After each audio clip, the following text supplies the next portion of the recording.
야곱이 자기 외삼촌 라반과 품삯의 계약을 맺은 이후에 야곱의 소유가 매우 많아졌습니다.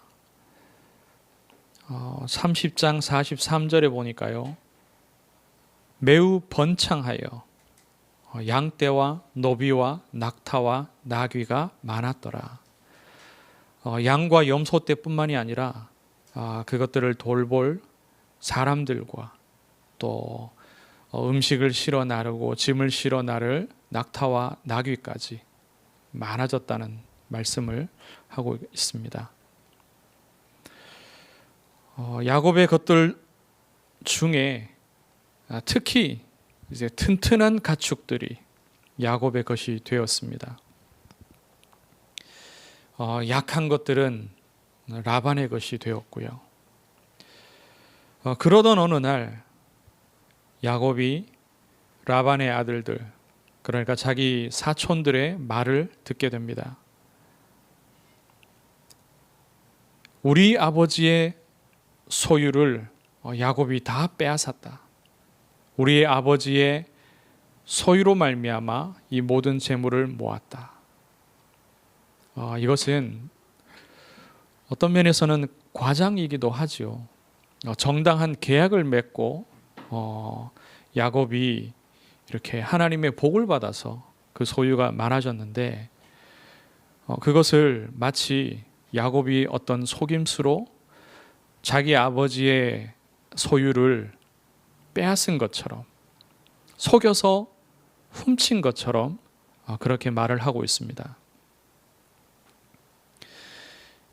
야곱이 열심을 내고 성실하게 일하였기에, 그리고 응당 그것은 야곱의 몫이기에, 야곱이 특히 14년 동안 자기 삼촌을 위하여서 일하였을 때 충분히 이제 자기 딸들에게 주어야 될 몫이 있음에도 그것조차도 주지 않았더랬습니다. 야곱이 아내들을 불러서 자기의 계획을 알렸을 때에 아내들이 한 말을 들어보면요, 15절에 보면 이렇게 말합니다. 아버지가 우리를 팔았다. 야곱의 그 노동의 대가로 자기들을 팔았다라는 거죠. 그리고 우리의 돈을 다 먹어버렸으니, 야곱이 딱히 지참금이 없었기 때문에 노동으로서 그 지참금을 대신했습니다. 그러면 이 당시 그 지역의 관습을 따라서 지참금의 일부를 결혼에 소요되는 어떤 비용으로, 또 그 결혼을 하는 딸들에게 그런 비용을 쓸 수 있습니다. 지참금을. 그런데 우리의 돈이라고 했지요. 그 지참금의 일부가 자기들의 몫이라는 거예요. 근데 그것마저도 다 먹어버렸으니, 외삼촌이 전혀 야곱과 딸들에게 어느 일정에 대한 그 품삯을요, 노동을 했으니 이제 품삯으로 받을 것이죠. 그것을 주지 않았다는 것을 증거하고 있습니다. 어쨌든 라반의 아들들의 말은요, 과장이자 억지입니다. 그런데 이 말을 야곱이 들었습니다. 그리고 곧이어서 야곱이 이제 자기 외삼촌의 안색을 보니까 전과 같지 않았다고 합니다. 전에는 호의적이었죠. 단순히 그 조카를 사랑하고 아끼는 마음으로 호의를 베푼 것이 아니라 자기에게 있어서 중요한 노동력이 되니까 몸을 사리지 않고 열심히 일해주고, 또 무언가 하나님이 그를 통하여서 자기에게 크게 복을 주시는 것이 보여지기에 그에게 호의적일 수밖에 없었죠. 그런데 자기의 재산은 갈수록, 그리고 자기의 가축들은 갈수록 부실해지고, 자기 조카의 몫은, 그 양들은 튼튼한 양들로 더 많아져 가니 번창하니 전과 같지 않죠. 아주 시기하고 질투하고 어떻게 하면 그 몫을 자기의 것으로 돌릴까 그런 궁리를 하는 그런 안색이었을 겁니다. 그리고 곧이어서 하나님의 말씀이 야곱에게 임합니다. 31장 1절, 2절, 3절 이 세 개의 절은요, 원어에 보면은 히브리어에서 사용되는 특별한 접속사로 이어져 있습니다. 와우 접속사라고 하는데요. 그 기능은 앞의 내용과 뒤의 내용이 아주 긴밀하게 이어져 있을 때 사용합니다.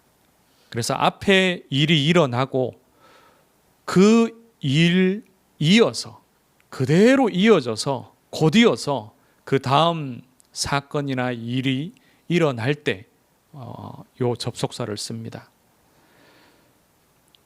야곱이 라반의 아들들의 그 말을 들었습니다. 그리고 곧이어서 자기 외삼촌의 안색을 살피게 되고, 그리고 바로 이어서 하나님의 말씀이 야곱에게 임한 것입니다. 오랜 시간을 걸쳐서 일어난 일들이 아니고요, 그대로 이어지는 사건들입니다. 아주 연이어서 일어난 그런 사건을 표현하는 접속사들이 여기에 있습니다. 야곱이 위기를 느끼자마자 하나님의 말씀이 그에게 임한 것입니다. 내 조상의 땅, 내 족속에게로 돌아가라. 내가 너와 함께 있으리라. 아내들에게는 더 소상하게 풀어서 알려줬습니다마는 하나님의 메시지는 명료했습니다. 하나님이 우리에게 주시는 첫째 메시지가 곧 이것입니다. 내 조상의 땅, 내 족속에게로 돌아가라. 1절에서 3절에 이어지는 이 일들을 하나님께서 왜 허락하셨느냐? 어째서 자기 사촌들의 말을 듣게 되고 자기 외삼촌의 안색을 이렇게 확인하게 되었느냐? 그리고 왜 하나님께서 마침 그때에 그 말씀을 주셨느냐? 라반과 야곱에게 각각 이유가 있었기 때문입니다. 라반에게는요, 야곱을 보낼 생각이 없었고, 야곱에게는 가나안 땅으로 돌아갈 생각이 없었습니다. 만약에 야곱이 너무 형편없고 또 자기에게 쓸모가 없었으면 순순히 보냈을 것입니다. 그런데 자기의 소유는 부실해지고 야곱의 소유는 매우 번창케 되어서 큰 사고가 일어날, 이제 라반이 야곱을 해할 수도 있는 그러한 상황들이 일어나는 겁니다. 외삼촌 하나도 참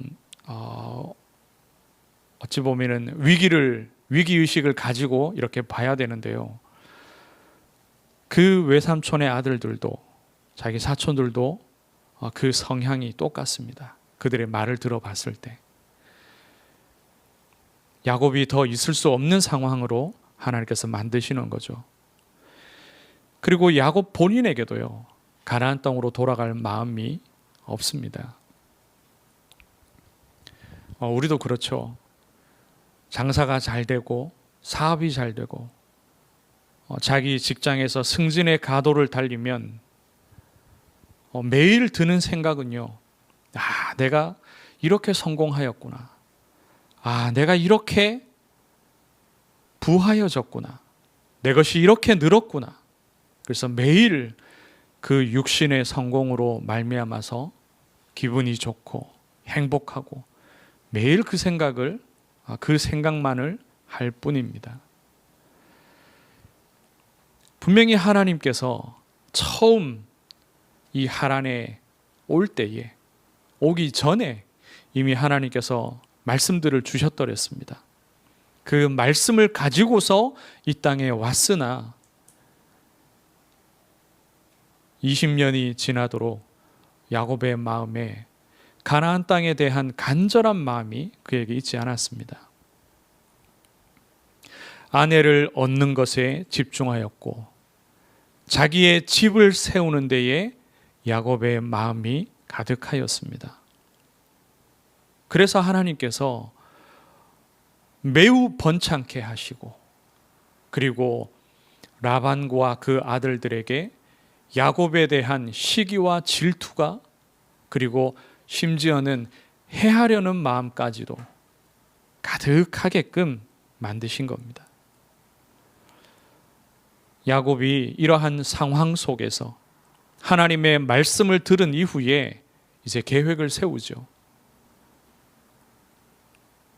라반을 떠날 계획, 하란을 떠나서 가나안 땅으로 돌아갈 계획을 세웁니다. 그런데 그 계획이 도망칠 계획입니다. 몰래 도망하는 거죠. 외삼촌 몰래, 자기 사촌들 몰래, 그들이 양의 털을 깎느라 바쁠 때에 몰래 도망갈 계획을 세웁니다. 그것을 잘 보여주죠. 4절에 보니까요, 라헬과 레아를 자기의 계획을 공유할 그 아내들을 들로 불러냅니다. 들키지 않기 위해서. 도망할 계획을 가졌으니 미리 들키면 안 되지 않습니까? 야곱이 자기 아버지 집을 떠날 그때에도 도망쳐 나온 것입니다. 도망쳐서 이 하란에 이르렀는데 이 하란을 떠나는 것도 또 도망쳐서 나가는 겁니다. 이것이 또 다른 갈등의 씨앗이 되죠. 자기 외삼촌과 사촌들에게 또 다른 갈등의 씨를 뿌리면서 그것을 떠나오려 합니다. 야곱의 삶이 여전히 이러하죠. 매번 이렇습니다. 나를 위해서 오직 나 중심, 내가 주인이 되는 삶을 야곱이 살아가고 있기에 이러한 생각과 또 이러한 갈등과 문제가 계속해서 이어지는 겁니다. 십자가에서 내가 죽지 않고 그리스도와 함께 부활하지 않으면 우리의 옛사람이 여전히 내 안에 있어서 옛사람의 그 삶을 살아갈 수밖에 없습니다. 야곱이 많은 사건을 겪고 또 어려움도 당하고 그리고 하나님의 응답도 받았습니다. 그럼에도 불구하고 야곱은 하나님의 그 언약을, 그리스도의 언약과 임마누엘의 언약이 야곱의 마음과 그 중심과 삶에 가득하지를 못하고 있습니다. 라반의 생각은 세상의 생각입니다. 야곱의 생각은 하나님 자녀로서의 생각이죠. 세상도 언약을 생각하지 못하게 막습니다. 그런데 문제는 하나님의 자녀인 나 역시 하나님의 언약을 내 생각 속에서 가지지를 못합니다. 분명히 기억하고 있고 하나님의 말씀과 약속을 알고 있는데 그것이 내게 주인으로 역사하지 못하고 나를 움직이지 못하는 거죠. 야곱이 도망치지 않을 방법도 어쩌면 있습니다. 자기 몫의 상당 부분을 포기하고 외삼촌에게 준다며, 자기의 몫인데 외삼촌에게 거저 내어준다면, 그리고 자기 사촌들에게도 선물을 준다며, 이것을 가지고 잔치해라. 그동안 20년 동안이나 나를 돌봐줘서 고맙다. 저를 돌봐주고 제게 이 딸들을 주고, 그리고 이렇게 내 집을 세울 수 있도록 모든 여건을 허락해 주셔서 감사합니다. 외삼촌에게 그렇게 아뢰었다면 이렇게 도망할 일이 없죠. 하나님께서 자기에게 주셨던 그 언약을, 처음 이곳에 올 때 하나님이 주셨던 그 언약, 베델에서 주셨던 그 언약을 간증하면서, 또 불과 얼마 전에 하나님이 자기에게 주신 내 조상의 땅, 내 족속에게로 돌아가라. 내가 너와 함께 있으리라. 이 언약을, 다시금 주신 그 언약을 간증하면서 이제 내가 돌아가려 합니다. 하나님의 말씀을 따라 내가 가나안 땅으로 가려 합니다. 이렇게 포럼하고 간증하였다면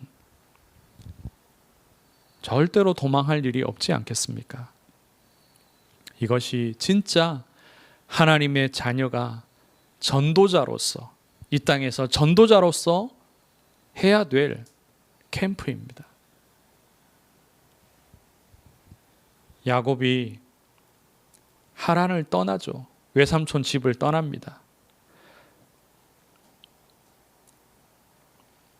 일면 하나님의 말씀을 따라서 순종함으로 나선 것처럼 보이지만 야곱의 마음에는요, 여전히 내가 살아야지, 내가 이 위기를 벗어나야지, 그리고 하나님이 내게 주신 것 내가 다 가지고 내 집을 세워야지.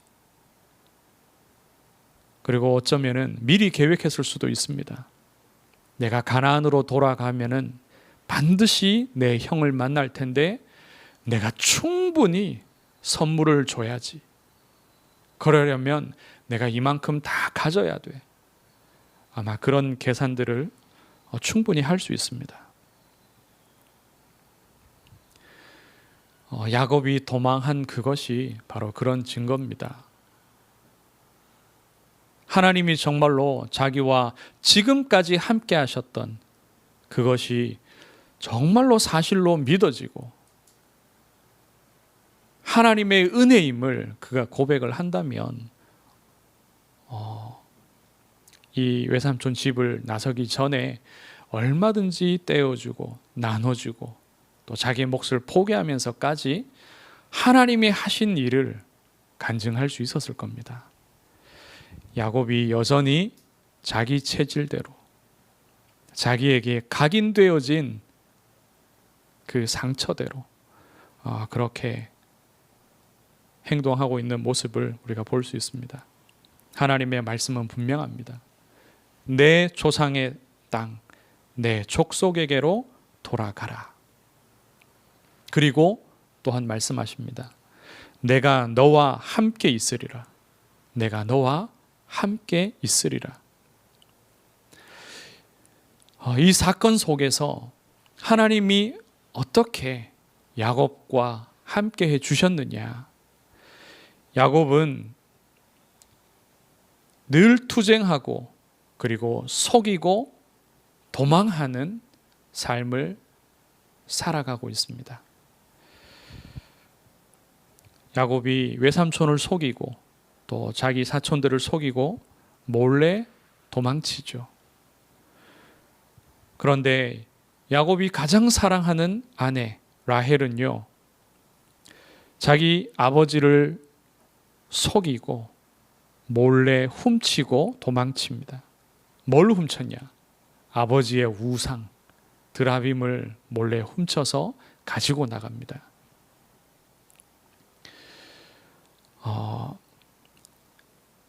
라반이 자기 아들들과 함께 야곱을 뒤쫓았습니다. 그런데 이것은요, 여러 가지를 안고 있는 거죠. 자기 재산을 다시 되찾으려 하는 그것도 있고요. 그리고 겉으로는 이제 변명을 하는 거죠. 자기의 드라빔을 찾으러 왔다라고 말합니다. 그런데 여러 가지를 다 포함하고 있는 겁니다. 라반이 야곱을 뒤쫓아온 이 사건 속에 야곱의 행동도 원인이 되고 라헬의 행동도 원인이 됩니다. 야곱의 영적인 그 문제의 흐름이 이 온 가정에 다 있는 겁니다. 그런데 하나님께서 이 일을 수습하시죠.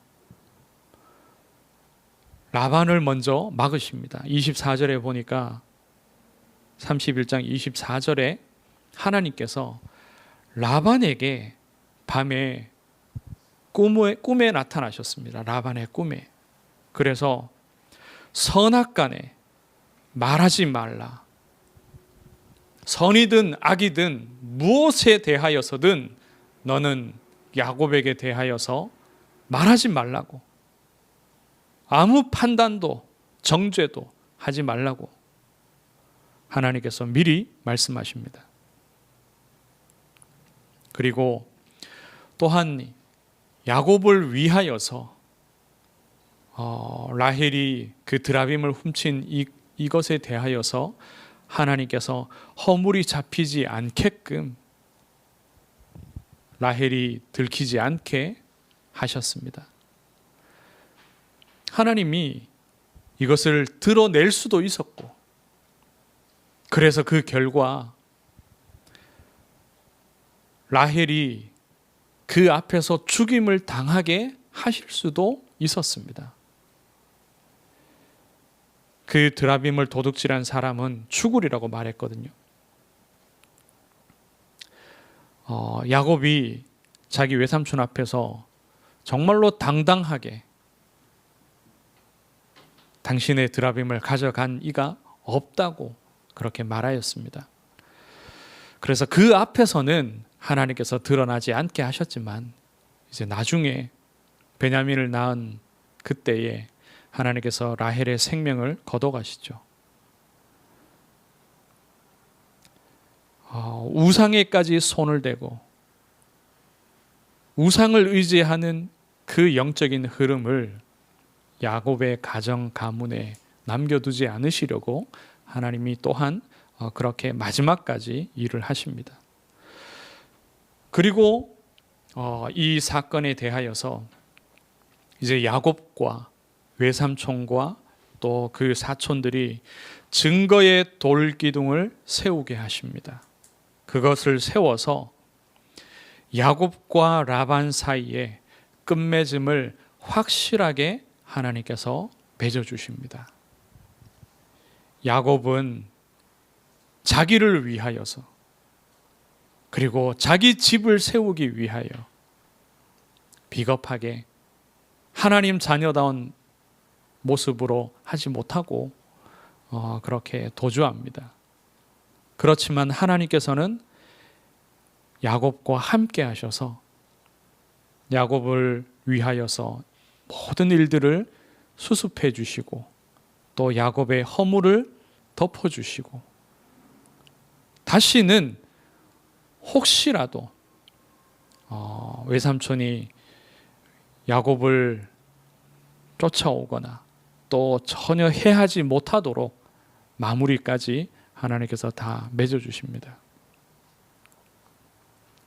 하나님께서는 하나님의 자녀와 하나님의 언약을 주신 그 백성과 항상 함께 하십니다. 끝까지 하나님께서 돌보시고 인도하십니다. 말씀을 맺습니다. 우리의 교회와 또 우리의 이 교단과 또 협회의 상황이요, 우리가 잘 알고 있습니다. 많은 문제와 지금 일들이 일어났죠. 이것을 두고서 우리는 어떤 태도를 취할 수 있을 겁니다. 비판할 것이냐, 아니면 옹호할 것이냐, 떠날 것이냐, 아니면 남을 것이냐. 우리는 이러한 결정을 할 것이 아닙니다. 하나님의 말씀은 너는 그리스도 언약에 집중해라. 그리스도 언약에 집중해라. 내가 너와 함께 있으리라.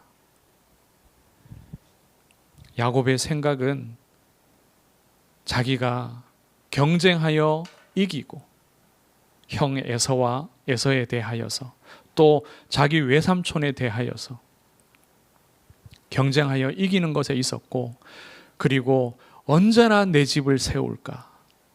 어떻게 하면 내가 위기에서 벗어날까? 여기에 항상 야곱의 마음과 생각이 있었습니다. 우리는 문제와 사건을 두고서 어떻게 하면 내가 잘 될 것이냐, 내가 위기를 벗어날 것이냐, 어떻게 하면 우리가 크게 될 것이냐, 여기에 마음과 생각을 둘 것이 아닙니다. 그리스도 언약, 임마누엘의 언약, 여기에 우리의 마음과 생각이 있기를 원합니다. 염려할 필요도 없고 사람의 방법을 쓸 이유도 없습니다. 사람에 대하여서 사람이 없다, 돈이 없다, 걱정할 필요가 없습니다.